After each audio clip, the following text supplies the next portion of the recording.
Items to bring for self and Cuba. What's that? Yeah, so this is kind of like in the same vein as what to bring for the Cuban people. Okay.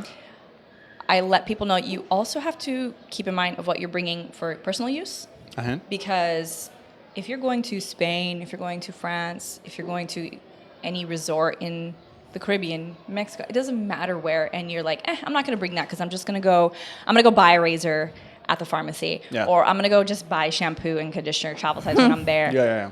You can't just forget about it in Cuba. Yeah, you're not going to find that. You're not going to find it. So I tell people down to your daily routine, like almost there will be things in your daily routine that if you are someone who likes to like do your hair, do your skincare routine, you like your specific body care, you like all of those things, you can't forget a piece if you want to have that daily routine when you come here because you're unlikely to find it here. Mm-hmm. And there are certain things, yeah, of course, you can find, but A, it's going to be an adventure. B, how much is it going to cost you? So it's better just to record your daily routine. What is it about that's non-negotiable? You have to have it in your daily routine. Make sure you bring enough for your whole trip, because otherwise you're not going to find it here. Mm-hmm. So that is what I mean. So if there's like, face wash, shampoo, conditioner, razors, hair ties even. I mean, literally every little thing, just be mindful that it may not be possible to find here if you don't bring it. Yeah. Yeah. Because most of these stuff or items are going to be in the MLC if you find them. And if you come from the US, it's going to be impossible to buy them, basically, because you're going to be using the credit card, which is not going to work. So welcome to that reality. We're going to be talking about the MLC. So many of you have a lot of questions about it. It's very easy to understand. Actually, it's super complicated. The website. But the point is that forget about that. Bring your basic stuff, the stuff that you're going to be using for yourself. And the other question that you have here is, I don't know if you're the right or the best person to talk about this because of is how much or how the accommodations are in Cuba. And I'm saying this because you're living the Cuban life and you've been in so many places. So I don't know if you can tell how much they're going to be costing now because you're living like a Cuban. Yeah. Probably Gabby can tell about this because Gabby, guys, she lives in the middle of the old town and she knows about almost everything here. So if you want to buy X, she's going to be the right one. Yeah, you can find a lot of prices, like $10 per night or maybe 15 $50 or $100. It depends of the. Maybe if you want to stay in the old Havana, in a casa particular, for example, it's very cheap. But if you want to stay in a hotel or maybe in a hostel, it's more expensive because they have maybe a breakfast service or maybe they have a pool. I don't know. It depends on what you like the most. Maybe you want to have a quiet and simple stay here in Cuba and you want a place with a bed and the basics. And you can find it for maybe $10 or $15. It's the regular price you can find in Airbnb, for example. It's very common, that price. Or maybe, I don't know, $20. It's the common prices that you can find. The most expensive, like $50 or $60 or even $100, are in Vedado, Playa, are very comfortable and very fancy. And I don't know why, but the most common tourists that came here to Cuba don't like their places. They prefer this. They prefer to stay with the locals Everyone and wants talk. to be in Old Havana as well. It's very, very easy to find maybe a tourist that came here and stay in a place that you can say that.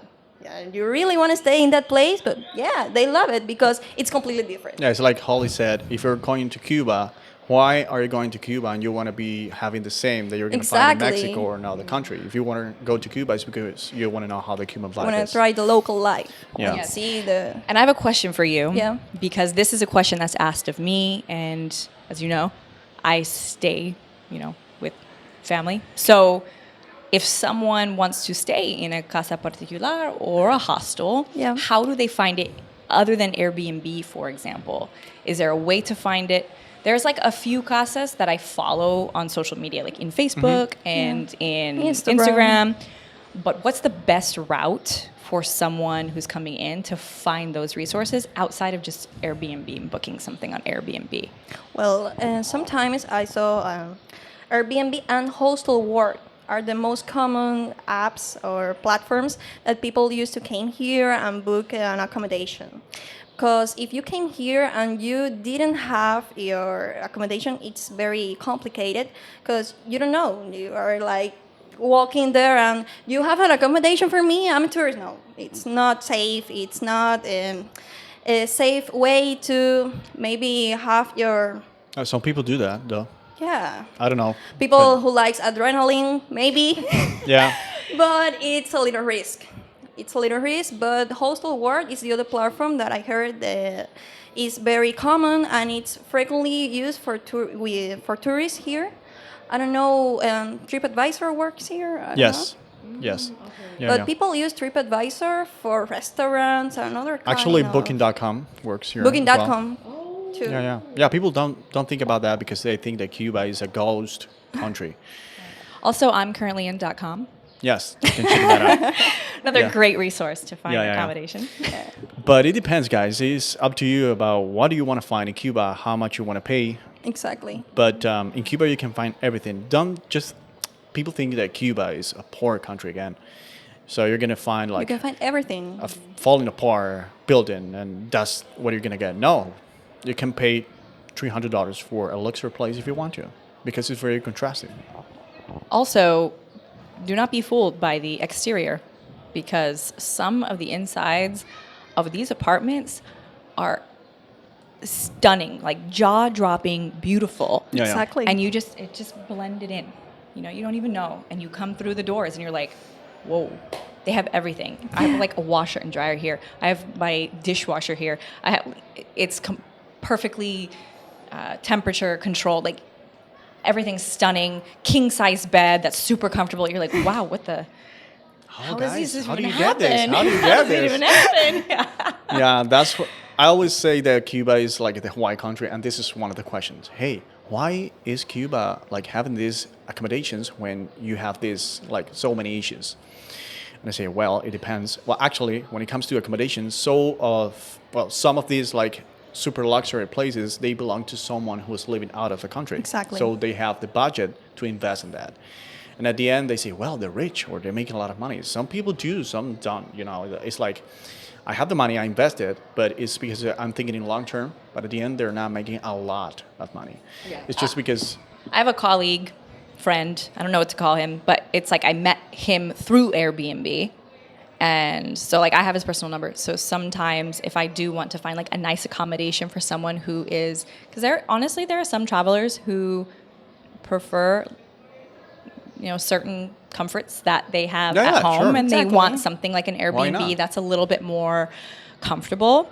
So, and they don't mind paying a little bit more for that. Yeah, sure. So I do have a contact who lives in Miami and owns a few properties here. So he's Cuban American. And they're on Airbnb. And some people are like, oh, don't do Airbnb because, again, it's like people who are outside of the country, they're just getting the money. But a lot of them do employ individuals that live here in the country to take care of the homes. Yeah, yeah. And if you are staying in a home with Airbnb and you have amazing service from the home, you know, the caretaker of the home, then leave a really good tip. Yeah. You know, that's still like another way to give back. Is if you have someone who's incredible, they found you a taxi all the time, they told you all the good places to eat, like it doesn't matter what time of day it was, you could get a towel from them if you needed a new towel or whatever it is, and they're providing an excellent service. They're Cuban, they live here, so tip them well. Like they're taking care of you. Yeah, yeah. And at the end, you're going to be supporting them, you know. People don't think about how important is tipping in Cuba. That's going to be a huge help. Just because, of course, you're going to be tipping. Another tip is never tip in Cuban peso because the valuation is going, like, it's dropping all the time. It's crazy. The inflation here is huge. So if you want to tip in dollars or euros, whatever. And if you tip in the national currency, just think about it in dollars. Yeah. Like, think about how many dollars you want to leave, do the exchange in your head, and leave that. But then, of course, it's complicated because the exchange rate is Very complicated. changing. Now that you were talking about the guys that were trying to sell you bread, yeah, you have another question here. Actually, people on TikTok have like very good questions. Daily spend cash or money in Cuba for tourists versus what Cubans spend daily. This is a good one. Yeah. This one, so as a tourist or someone coming into the country, I can talk all day about what you're going to spend because you have the resources. Yes. You've got the cash in your hand. It's easy. But what I've noticed is even for the Cuban people, it's incredible to me that if you're not like doing a side hustle, if you don't have help from the outside, and this is more a question for you guys because I'm in the neighborhood buying stuff from the neighbor who has a contact who can sell us oil, and so I'm buying it. But I spent 2,000 pesos for oil, cooking oil. That blew my mind. Mm-hmm. And they were like, this is normal. Yeah. So I need to know, what does that spend look like for the average Cuban? I can talk about, again, tourism all day, but this blew my mind. Like when we went to find oil, in fact, I started taking a video of each thing I bought and writing down the price in pesos cubano so that I know, okay, in my 2 weeks of being here, this is what I spent in the national currency, people to people, in the suburbs. Yeah. How do they do it? I think, from my point of view, and something that probably you don't know about is you need to have like side hustles a lot. For example, in my case, some people think that I do only YouTube. I'm doing Uber in Cuba, which is La Nave, and I'm selling stuff and I'm hustling all the time. And that's one of the reasons why I can live like I live. I'm not rich, but I live well, you know. And some people do, but it's about what do you want to do, how much you want to work. Because in Cuba, you have like the options. Some of them are not going to be legal. Like, for example, buying stuff in the MLC and resell them. That's not going to be legal. But so many people do that. That's how we get most of our things. Yes, and you make a lot of money because some people, they don't find the oil on the stores because some private people have it on the street. So it's going to be much easier. It's going to be expensive, but it's the only way to get it. And at the end, you think, well, if I buy the oil, I'm going to be supporting the Cuban people. But yeah, you're going to be like, you know, the prices are going to be super high, but you get what you get. So tell me if this is correct, because one thing that I immediately asked that one is when we go to, there's a handful of bodegas in the neighborhood, and I'm like, dude, they have yogurt, like all the they have, the flavors and all that stuff. How are these like little bodegas getting it? But you're talking about the private one? Yeah. Oh, now is, I think, do you know what MIPYMEs are? No. Oh my MIPYMEs God. are like, it's like a new legal license, let's call it that way, that the government provided to people. So you can have like a mini company, something like that. So you have the option to import and export things. And so many people have the budget. I don't know how. Maybe they have some friends, I can tell. And they buy stuff a lot, like containers from Mexico, some other countries. So they bring all this stuff. And at the end, you're going to be selling this legally because you have the license. But it's going to be almost the same that you would find in the MLC. So it's like another why. Okay. Yeah, he was telling me about that Yeah. as well as reselling from MLC. Yeah. It's like why I cannot resell from the MLC. Okay. Why should I get the MIPYME license? Okay. Okay. Yeah, that's just something that was really interesting to me. And at the I same wanted to time, know, it's like where these goods were coming from. Yeah.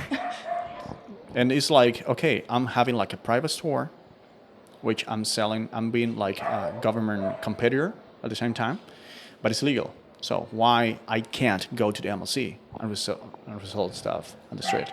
Why not? Is that illegal in the United States? Like buying and reselling stuff? People buy and resell all the time in the United States. Usually it's things like equipment, shoes, collectibles. And eBay. And they do it through or there's like designated websites where you can do it. So yeah, it's totally fine to do so. And some people do it as like a hobby and a way to make extra money. But yeah, I thought it was so interesting. One of my favorite games to play is like, where was this made? You buy something in Cuba and you find out where it's coming from. A lot of times I know it's Spain, but we had some chicken from Brazil. And you have a lot of stuff from Cuba, actually. Yes. Like the beer. The beer, you also have, although the beer is not as, it's not as easy to find anymore. Here? Local beers. Oh, no, locals, no. Yeah? No. Because of the The same, government so many people. export these local beers. Yeah. And you can find other brands. Yeah. From, I don't know, Spain. Spain, yeah, Germany, a lot from and Spain, you're a lot from like, Germany. Where is where is my beer? Right. And the locals, they I do haven't love had a the locals. Cristal in like since 2017 or whenever the first time I was. Well, actually, when we went to 2018. Trinidad, we had. Oh, that's right. Yeah. we Okay, had just kidding. Cristal. I lied. Yeah. But well, it Mentira. was different because we went to Playa Con and it's paradise, so you can find whatever. Yeah. It's different, and it was super cheap. Yeah, but it's true. There are a lot of Cuba-based. Like I had chocolate from Cuba. I even noticed like the toothpaste made in Cuba. So there. I'm like, okay, some stuff here made in Cuba. Cuban coffee, like in Cuba, all topics grown in the country, sanctioned, etc. What about So this? what I'm trying to explain here, something to bring. I always, once I pack my luggage, any little holes, I fill them with coffee. Oh, we're jumping the topics here. Okay. Okay, so no, but what I'm getting at is coffee is something that is frequently asked for. Yeah. Cubans are crazy for me to bring in Bustelo, Ayave, Pilon, but I think more Bustelo. It's like popular, strong coffee.